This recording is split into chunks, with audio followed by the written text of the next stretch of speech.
me. I don't know about you guys, but enjoying this weather very much. And we have fantastic fans here with us. Our First Take fam traveled. We appreciate you guys.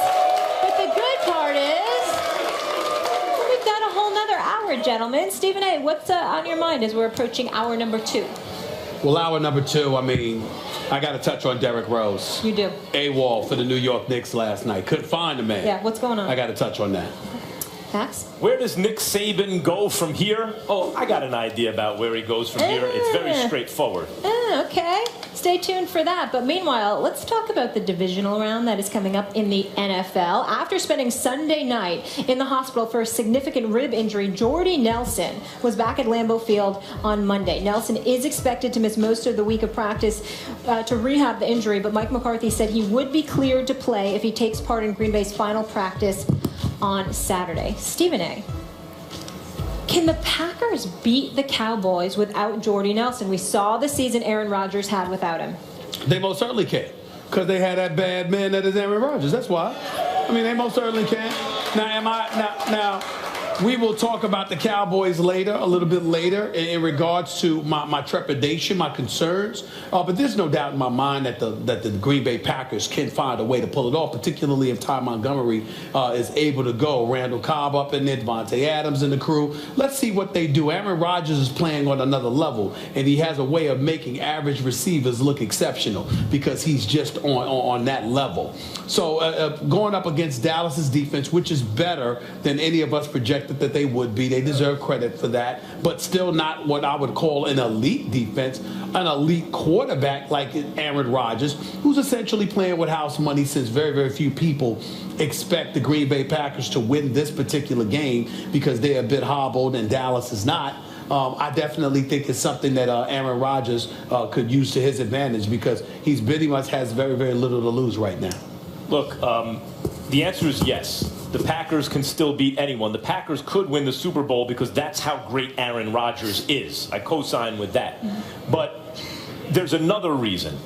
They don't block for the run as well as, say, the Dallas Cowboys offensive line. But that pass protection is on another level. Like, I think that's one of the all-time great performances by an offensive line in pass protection that we just saw against the New York Football Giants. He had, Stephen A., you talked about him tap dancing in the pocket, but that was after like 5 seconds of not having to move. Then he could buy another 3 seconds, and sometimes literally in the pocket for 8 seconds. They counted it, 8 seconds. It was unbelievable. So that gives you a chance against anyone, and when you give that kind of time to Aaron Rodgers, who can also move around in the pocket, take off, throw the ball accurately, lead receivers and all those things, he can turn an okay receiving core into an elite receiving core, even without his best weapon. Even though Jordy Nelson is his best receiver, and so they're already underdogs, they're on the road, and that hurts their chances even though they were already underdogs, he can still beat anybody even without his best receiver. That's how great he is and how well that offensive line is playing in pass protection at this moment. Well, listen, here's what it comes down to. I'm not rooting for the Cowboys. I'm looking for any excuse. Shocking. I'm looking for any excuse that I could come up with for them to lose. I don't want the Cowboys to win. I'm not a Cowboys fan.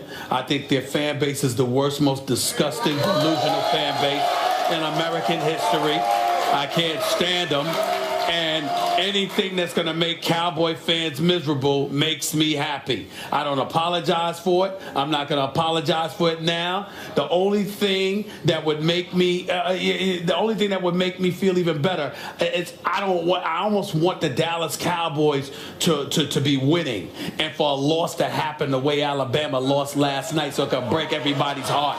The more miserable Cowboy fans are, the better I feel. That could happen. The better I feel. This could easily wind up being a game at Dallas where Dallas is dominating in every facet except the scoreboard. They could be winning on the scoreboard, but maybe not dominating. Or Rodgers could win with a Hail Murray. That's what I'm saying. That would really be sweet. I'd love it. And low-scoring games favor the lesser team because one score can flip the outcome. And when you think about it, you break it all down. Cowboys, they pass protect too, but they block for the run. Ezekiel Elliott is going bananas on Green Bay's defense. You could see something like that versus the pass protection of Green Bay and Aaron Rodgers. And if you're asking me what I'd rather have heading into a game, Ezekiel Elliott being blocked for or Aaron Rodgers being protected, I'll take Aaron Rodgers being protected. I mean, you could put points up on the board faster, including in those last-minute Hail Mary situations. And has there ever been anyone better than Aaron Rodgers at that?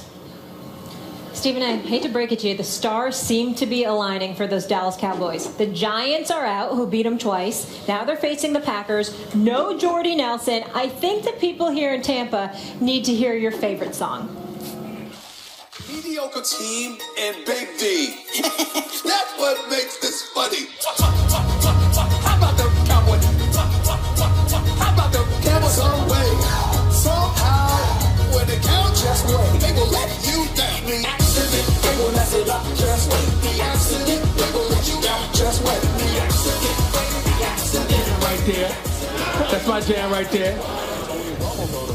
I feel that way. Yeah. I feel that way. Let me tell y'all something. I think you do such a great job with that song. I love it. It's my favorite song. You know, waiting for it to win a Grammy. It's on your Waiting for it to playlist. win a Grammy. Here's the deal. I am getting a little bit nervous as it pertains to the Cowboys in this regard. Usually there's like a black cat running around the Cowboys all the time. Now it seems to be happening to everybody else. The Giants beat them during the regular season. The Giants get bounced out of there. Green Bay gives up 157 yards rushing to Ezekiel Elliott. They're the ones playing Dallas. Seattle, your pick to come out of the NFC. My pick was Carolina, okay? Your pick to come out of the NFC, Seattle. They haven't looked the same. Earl Thomas goes down. He gets hurt, okay? We all knew that Detroit was irrelevant. We never gave them any credence whatsoever. The Redskins, another NFC nemesis. They couldn't even get themselves in a place with their joke selves. Don't even get me started with the Redskins. And Atlanta is suspect defensively. It just seems to me that everything that can go wrong has been going wrong for everybody else destined to face the Cowboys. I'm holding out hope because I refuse to give Dallas any shine whatsoever.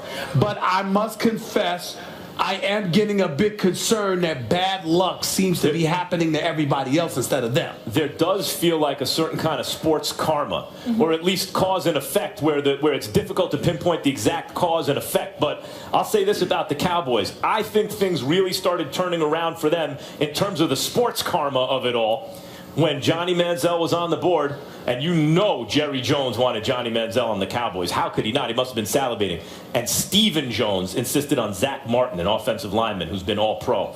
That moment, to me, showed me a turning point in a franchise that wasn't doing things the right way, right? It seems to me, especially in football, that teams that go about it the right way seem to be rewarded in this way. That the Cowboys did it the right way, you know, built up that offensive line, didn't trade up for a quarterback, but drafted a quarterback later in the draft as a backup. He turned out to be the real deal, and now they are set up to make a legitimate Super Bowl run. I hate to say it, but it's true. Tampa, what do you think, real quick? You think the Cowboys, time to take the Cowboys serious? They're not feeling them, Stephen A. First of all, I don't side with Max.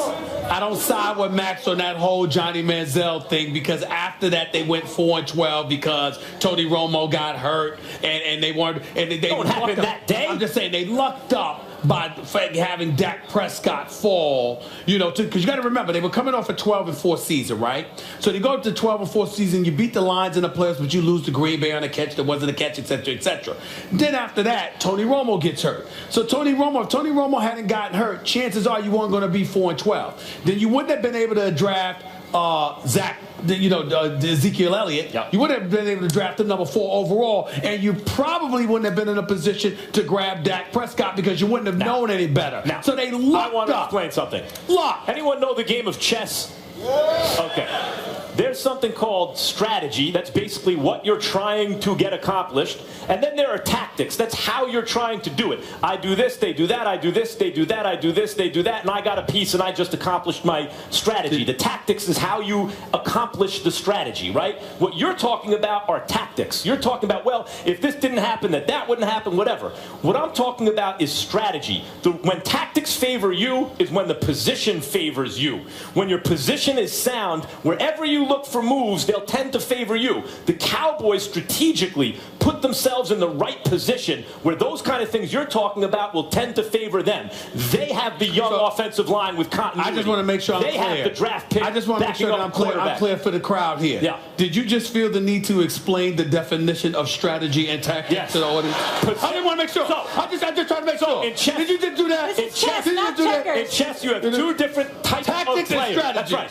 You have two different types of players. Professor Caravan. You just explained the definition of strategy and tactics. You have two different types of players. Okay. You have tactical players who are always thinking, I do this, he does that, trying to out-clever you. And there are positional players who know, if I position myself correctly, all those tactics will tend to favor me. That's the Cowboys right now. Max Kellerman got me. Maybe I need to go to Ivy League. Strategy and tactics. I didn't know that I needed to know the definition of that. I'm sorry, bro. I'm sorry. Stephen A. Okay. But to be clear, yes. So you're saying it's time to take the Cowboys seriously? Well, listen, I'm not going to go that far. Stephen A. I'm not going that far. Stephen A. I'm not going that far. I asked you a question.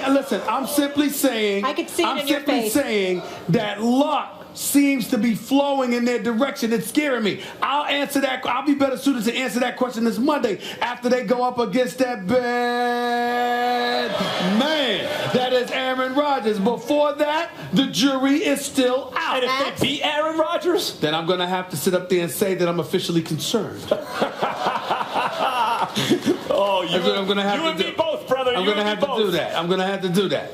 Setting up to be one of the great finishes in college football history, no matter how this ends. First and goal from the 2. Watson rolls to the right. Watson throws for a touchdown! In the right flat, Hunter Renfrow scores with 1 second to go for the Clemson Tigers. And there it is! Clemson paints the college football world orange. They grasp the golden scepter, and Clemson is declared kings of college football. It just doesn't even seem real to me. I'm not trying to talk you out of your dreams. You're inspirational and all that, and go for it, and it's your life. Tim, while we got you here, I know you want to be quarterback, and I think you should be, by the way, because you got the results. I don't care about what they say about technique. That's a means to an end. That's all that is. You get the end results. That's what I care about. But if they're not going to give you the job, but you can have a job on a roster playing football, sometimes in a Wildcat, whatever it is, would you cut it out already and just go play in the NFL? I thought about it for a while, and I had a lot of different options to play for different teams and for different players. And there's a couple of ones that I thought about to play with some really good quarterbacks and be an H-back, running back, whatever. But I think for me, more importantly than accepting a job offer or doing something that I could do, I wanted to do something that I wanted to do. I wanted to pursue something that, regardless of what people were going to say, it would be fun for me, it would be a challenge for me, and it would be a dream for me. And that was something that's why I chose to pick up the baseball bat. But at a certain point, I understand all that, but at a certain point, do you ever think, like, the clock is ticking and eventually I won't be able to make this choice? The world will make the choice for me, and right now I still have that option? Well, at a certain point, it's not about what other people want you to do. It's what you want to do. It's your dreams. It's your life, not everybody else's life. And I get it that you could go play football at another position, but why would I settle? Life isn't about settling. Life is about striving. Life is about trying to thrive. Which is why I didn't say anything, because my friend told me this weeks ago when he was on First Take to pursue your dreams, and that's what it's all about. Do what you want to do. What would wind up happening, I followed your lead. You would do that. It would feel a little bit like selling out to you and all that stuff. But in the end, there would be a moment in the playoffs where they'd run a Wildcat. The ball would be in your hands. And, of course, the way it would work is you would make the throw that wins the game. That's what would wind up happening. Tim, one thing's And do you ever think about that? Of course you do. Yeah. Would that be fun? Heck yeah. One thing's for sure, you know we'll be following everything very closely on First Take. I still haven't forgiven you against my Pittsburgh Steelers. I still haven't forgiven that. Oh, you mean you're my friend? You mean when he threw the winning touchdown pass in a playoff game against the Pittsburgh Steelers? I shouldn't say him. I haven't forgiven Ike Taylor for that one. All right. Well, I haven't. I just haven't. You're still in a shot. He's a good guy. He's a damn good football player when he was playing. He's on the NFL Network now. But it really ticked me off that he gave up that touchdown. Gotta let go of these grudges. I'm trying to look, man. It's hard, man. It's been like 5 years, man. It hurt. Let it go. Hurt bad. It's time to move on. It's time for us to move on to Tim. So good to see you. Appreciate you. Come back, join us soon.